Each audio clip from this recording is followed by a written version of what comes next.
let's do some examples using the second part of the fundamental theorem of calculus. Now remember what the second part of the fundamental theorem of calculus says. It says that a definite integral can be computed by considering an antiderivative of the integrand, evaluating at the endpoints, and subtracting. Now, for this, we need any antiderivative of f. Any antiderivative. Now remember, antiderivatives all take the form of f of x plus a constant. We can use any antiderivative. So we're eventually going to have to substitute endpoints and subtract. So we can choose whichever constant we want to do these computations. I would recommend, and for the 10 examples we're going to do, I will use 0 as the constant, so we don't have to deal with any more numbers than we have to deal with. Now, those of you who are taking Calc 2, a good portion of Calc 2, probably the first 2/3 to 3/4 of the course, will be doing computations using the fundamental theorem of calculus, part 2. So these are good to get used to. It gets significantly more complicated. Integration is much more complicated than differentiation. We can take derivatives of anything. But integrals, we can't take derivatives of anything yet. In Calc 2, you'll learn a lot of integrals.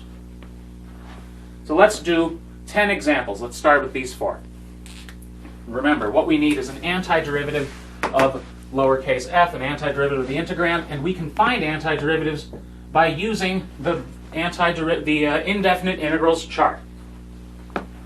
So first, we have x cubed. We would use the power rule, and we get 1/4 x to the 4. -2, well, what do we do with -2x? Well, the indefinite integral -2x would be what? -2 times a half x squared, and then plus a constant. But notice this 2 and that 2 cancel, and we're left with just -x squared. Now, here, there's an antiderivative. You could say like +3 or +5 or plus pi squared e to the 5th. Oh wait, it goes on this board. I'm going to use the constant of 0. Now, what we have to do is not fall over stools. What we have to do is evaluate at the endpoints. Now, there's a notation for that. The endpoints here are 1 and 3. So what I like to do, this is much easier with unlined paper. What I like to do is write it like that. So put the thing in parentheses and then put a large line and say from 1 to 3 like that. And now what you do is put in the top endpoint, put in the bottom endpoint, and subtract them. So we need f of the top, which is 81/4 minus 9. And then we subtract when we substitute the lower endpoint, which is 1, which is 1/4 minus 1. So here we have f of 3, here we have f of 1, and we subtract them. And now we just add all these together. 81/4 minus 1/4 is 80/4, also known as 20. So we have 20 minus 9 plus 1, which is 22. So that one is 22. Next. Cube root of x dx from 1 to 8. The integral of cube root of x dx from 1 to 8. Now, the way this is written, it might not be obvious what to do. But remember, we can turn that cube root into a power. So it's x to the 1/3 from 1 to 8. And now we would use the power rule. So what would that be? It would be 1 over 1/3 plus 1, x to the 1/3 plus 1. What's 1/3 plus 1? 4/3. So you get what? 1 over 4/3 x to the 4/3. Well, that simplifies to 3/4. x to the 4/3. So let's do that.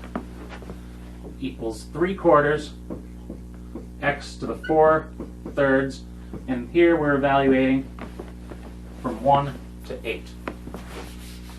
In these, whenever I get to this step, before I do any substitution, I always check to make sure my antiderivative is correct. I guess I didn't say that up here, but if you did this derivative, you'd get what? X cubed minus 2x. So that's correct. You do the derivative here, what do you get? You get 3/4 times 4/3, 1. X to the 4/3 minus 1, which is 1/3. So that's correct. Now, we would need to substitute substitute 8 and 1 and subtract. So you'd get what? 3/4, 8 to the 4/3, minus 3/4, 1 to the 4/3, which is what? 3/4, 8 to the 4 is 2 to the 12, what is that? 4,096, I think. Cube root of that is, I assume, 16. But an easier way of doing that would be to take the cube root first. Cube root of 8 is 2. 2 to the 4th is 16. 1 to the 4/3 is 1. So we have 3/4 of 16 minus 3/4, which equals what?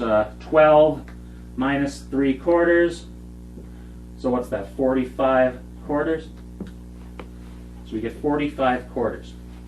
That was a bit of a pain to do that last computation. But there is something we could have done to make that last simplification a little less of a pain. Notice here, this 3/4 shows up on both things. 3/4 shows up on that x to the 4/3. So what you can do is factor it out right as you do the substitution. Meaning, not 4/3, 3/4. Don't want to write the wrong number because then you'd lose some points. So 3/4, and then what? 8 to the 4/3 minus 1 to the 4/3, which is what? 3/4 of 16 minus 1, which gives the same 45/4. Next, integral of cosine x from pi to 2 pi. Well, we need a function whose derivative is cosine. The derivative of sine is cosine. So we evaluate 0 to 2 pi, so we get what? Equals sine of 2 pi minus sine of pi. I think they're both 0. Well, they are both 0. Sine of pi is over here. The y value is 0. Sine of 2 pi is over here, which is, and the y value there is 0. So we get 0 minus 0.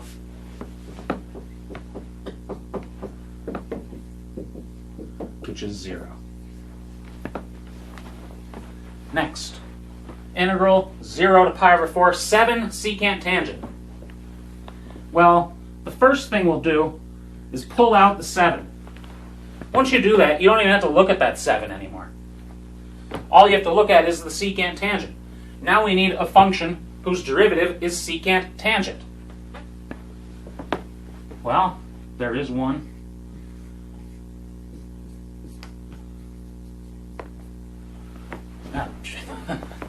I was not thinking there. Secant's derivative is secant tangent.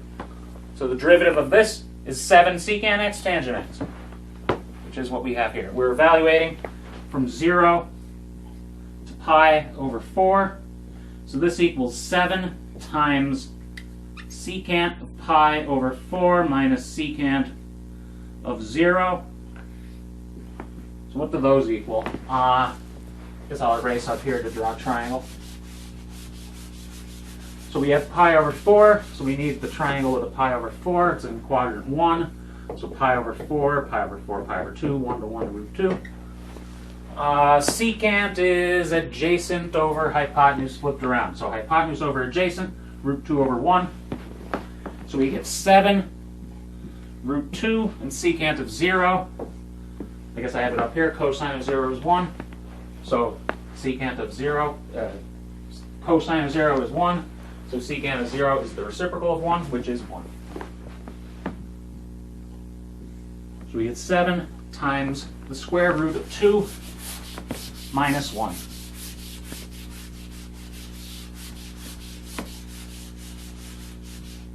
So we had A, B, C, D, so let's do E, integral of cosecant squared of x dx. Let's throw some annoying numbers on there. Let's do pi over 6 to pi over 3. F, we'll do something else. Let's see what I wrote over here. 3 over x to the 4. From 1 to 2, 3 over x to the 4. And G, we will do integral 1 to 2 of x to the 4 plus 2 over x squared.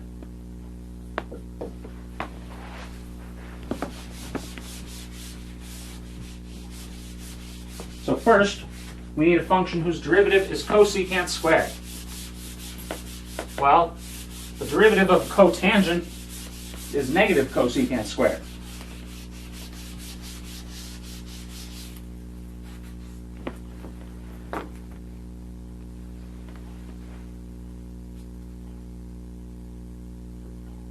I wrote my first answer as 22. I have written here it was 9. What did I do? I hope you all caught that. I think I said 20 minus 8. I either said 80 divided by 4 was 30, or that 20 minus 8 was 22. That first answer should be 12. I hope you all caught that. That was not a good mistake. The derivative of maybe I should check my other answer. Derivative of cotangent is negative cosecant squared. So the function whose derivative is cosecant squared is negative cotangent of x. And we're evaluating from pi over 6 to pi over 3, so we get what? I'm going to pull the negative out here. Cotangent of pi over 3 minus cotangent of pi over 6. You could have done some fancy things with flipping bounds around. Yeah, the other 3 answers were right. I'll just leave the negatives as they are. So we need cotangent of pi over 3. So we need our pi over 6, pi over 3, pi over 2, 1 to root 3 to 2 triangle. Tangent is opposite over adjacent. So cotangent is adjacent over opposite. So we need pi over 3. The adjacent there is 1. The opposite there is root 3. So we get equals negative 1 over root 3 minus the cotangent of pi over 6, still adjacent over opposite. Adjacent is root 3. Opposite is 1. So minus root 3. And then I'll just distribute that negative, and you get root 3 minus 1 over root 3. Yeah, I guess I should simplify that since they both have a root 3. What do you get? Root 3, 2 over root 3. Because that times that is 3, so 3 minus 1 on top. The bottom is 2. Or the bottom is root 3. Next. 3 over x to the 4th dx. It is not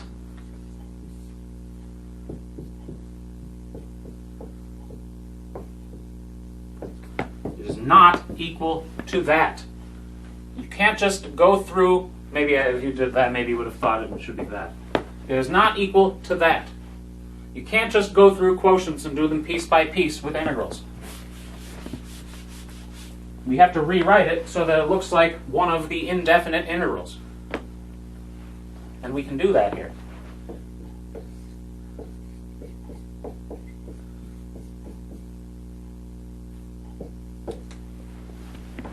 because x to the 4 in the bottom is the same as an x to the negative 4 in the top. And then we apply the power rule.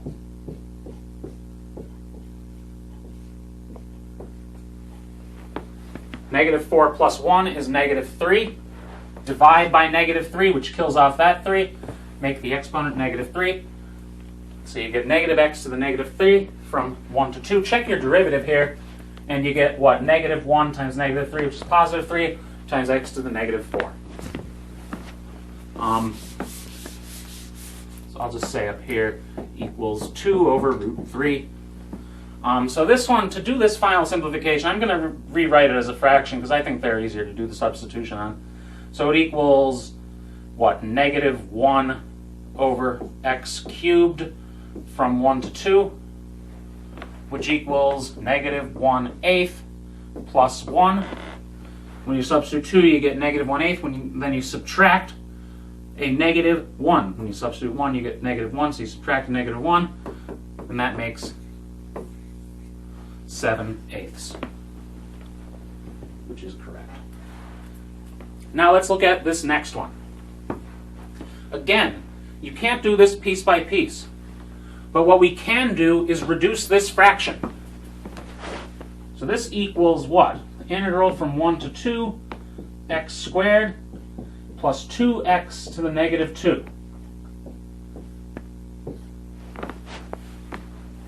So split the fraction. X to the 4 over x squared is x squared. 2 over x squared is 2x to the negative 2. I usually don't like exponents except when I know I have to take a derivative or antiderivative. So here, another 2 power rules, we get what? 1/3 x cubed minus 2x. No, minus x. No, what am I talking about? Minus x to the negative 1. With a 2 on. Oh, gee, I can't keep my numbers organized. Maybe that one's more complicated than I initially thought.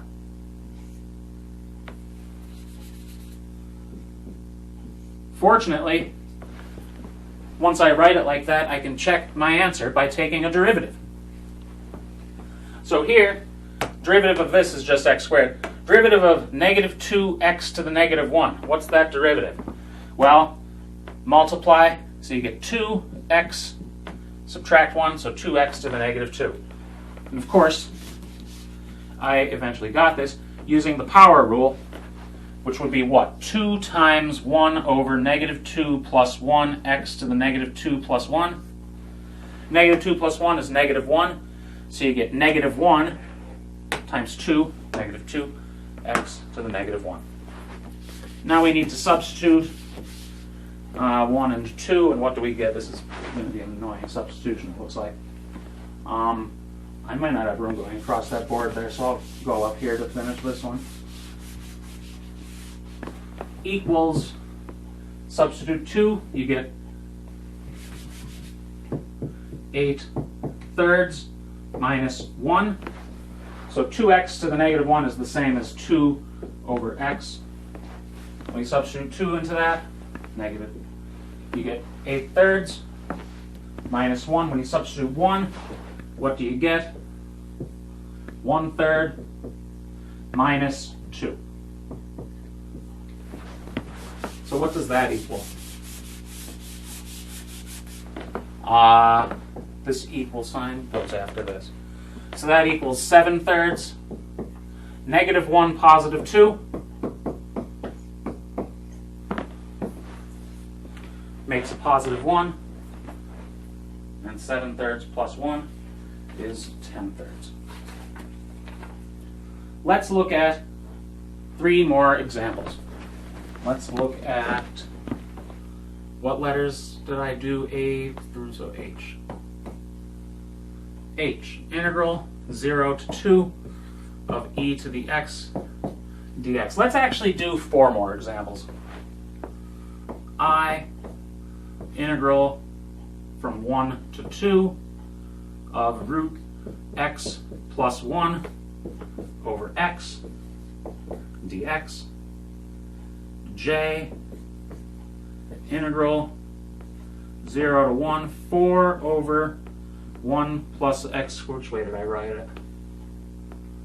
I think I forget which way I wrote it, but x squared plus 1 is the same as 1 plus x squared. I forget which way I wrote it in the antiderivatives and indefinite integral video. That's okay. So first, we need a function whose derivative is e to the x. Well, e to the x's derivative is e to the x. Substitute, you get e squared minus e to the 0, which is e squared minus 1. E to the 0 is 1. Don't forget that. Next, we can't just plow through and do a bunch of power rules because it's written as a quotient. So we'll need to split that quotient first.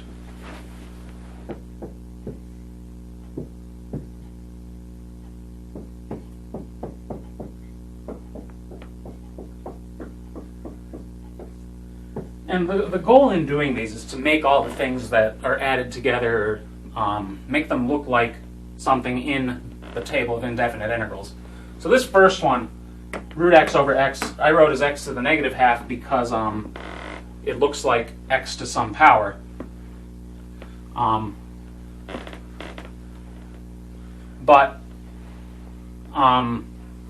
the other one you could have written as x to the negative 1, but in that table of indefinite integrals, 1 over x shows up, and it's written like that, so I left it like that. First one, we have a power rule. Negative a half plus 1 is a half. Dividing by a half is the same as multiplying by 2.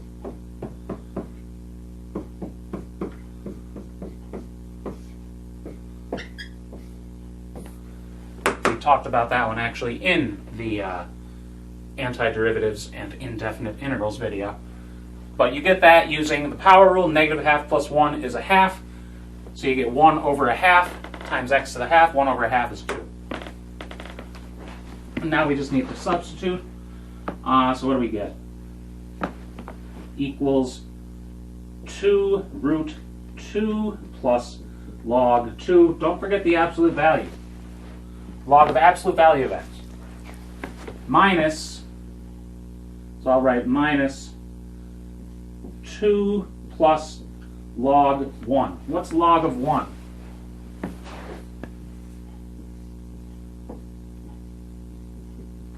Well, log x goes through 1, 0. So log of 1 is 0.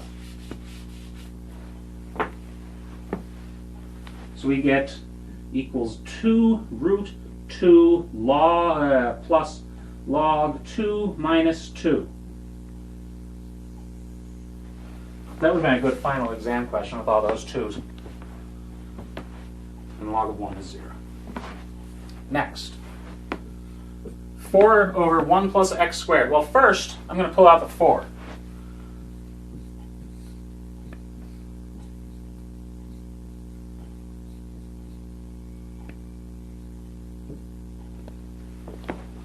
I don't know if you heard that, so there was a loud wail outside. Some animal must have just died.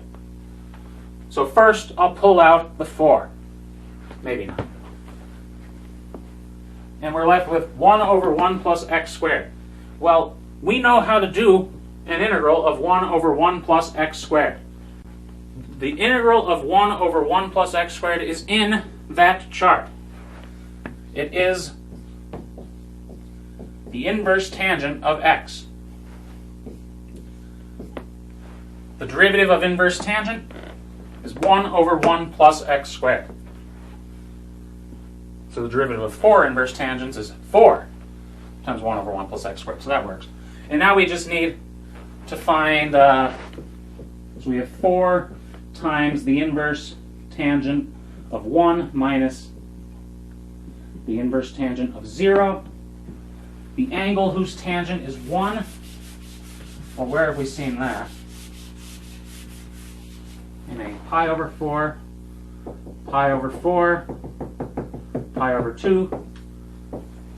The tangent of pi over 4, 1 over 1, is 1.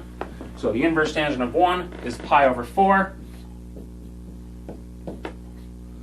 Inverse tangent of 0, the angle whose tangent is 0. Well, tangent is sine over cosine. So that's 0 when sine equals 0, which occurs occurs there at angle 0. So you get pi over 4, or so you get 4 times pi over 4 minus 0, which is just pi.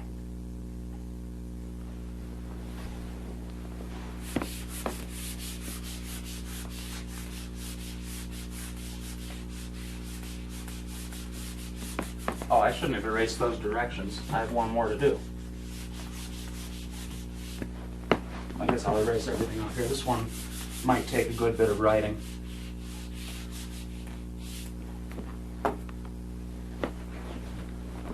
Integral from 0 to 1. That was awfully nice of me to put a 0 in there for this next one, which is k. Integral 0 to 1 of root x times 3x plus x to the 5th. Now let's make it more annoying. Let's make it x to the negative something. No, let's not make it x to the negative something, because then I can't put 0 in. Let's make it, yeah, x to the 5th sounds good. dx. Well, again, we don't have a way of integrating products. There is no way, in general, to integrate products. But what we can do is distribute this root x. And I'm going to write the exponents as like numbers. So we have x to the 1/2 times x to the 1, which makes x to the 3/2, plus 5 plus a half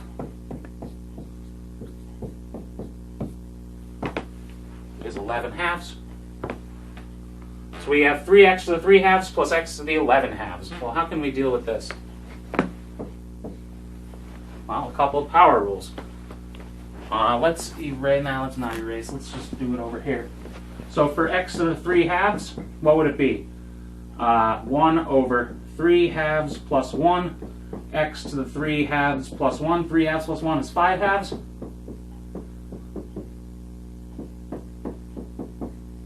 One over 5/2 is 2/5.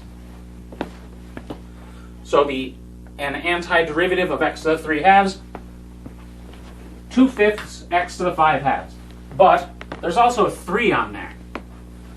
So 3 goes there, 3 goes there, 3 goes there, 3 goes there, making it a 6/5. So the first part, we have 6/5 x to the 5/2.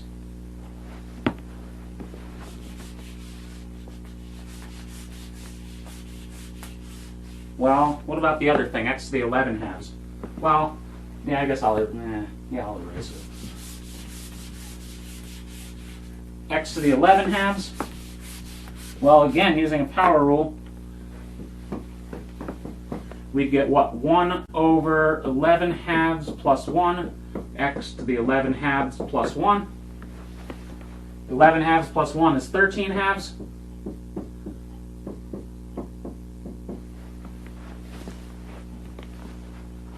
One over 13/2 is 2/13. I probably should have made that a negative to make it slightly more interesting, but I guess that's okay.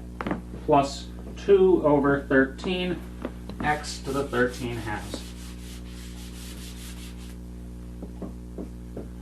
And when we have really annoying numbers like these, I definitely like checking to make sure I didn't get a number wrong. So this derivative here, 6/5 times 5/2 x to the 3/2. Well, yeah, okay, that's 3x to the 3/2. This derivative here, 2/13 and 13/2 cancel. 13/2 minus 1 is 11/2, so that is correct. And now we need to substitute 0 and 1.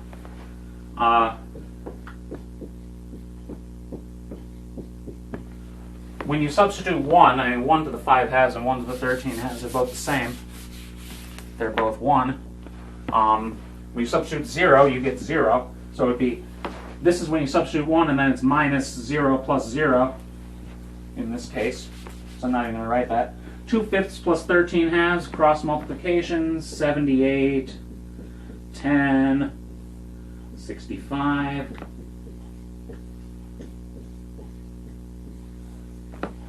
right, let's check. Do the cross multiplication. 13 and 6 make 78. 5 and 2 make 10. That's a positive, so that's a positive. 13 and 5 make 65, so that's right. So these definite integrals definitely do take some practice getting used to, especially the antiderivatives. That's the hard part, the simplification.